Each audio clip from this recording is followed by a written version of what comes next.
Sveiki, labas vakaras bičiuliai iš Kauno. Su šventom kalėdom jūs dar vieną kartą. Labai gražiai pasipuošęs Kaunas.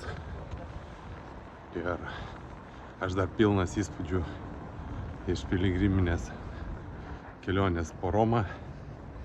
Ir norėjau pasidalinti, kad ši žinia, kurią mes gaunam iš šventosios šeimynos, iš Jėzaus gyvenimo išgimimo ėdžiose, man primena vieną dalyką.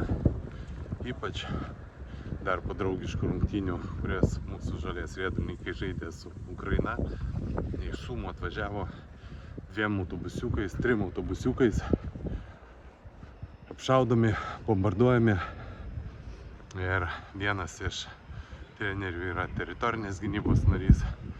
Žinot, mes per daug Lietuvoje skundžiamės, dejuojam, nepatenkinti kažkom.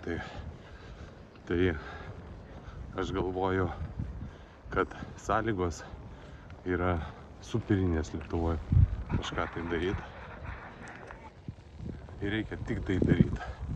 Nežiūrėti, ką kiti, o ką aš galiu pats padaryti.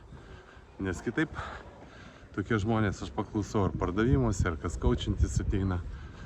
Tas blogai, nas blogai, to trūksta, ano trūksta. Nieko netrūksta. O ką pats? Nes kitaip pradedam ant to, ano trūksta, skamba kaip lūzeris. O ką pats gali padaryti, kad būtų gyventi tau geriau, tavo šeimynai ir visai šaliai. Dar kartą su šventom kalėdom pačių geriausių ateinančių 2026 metų.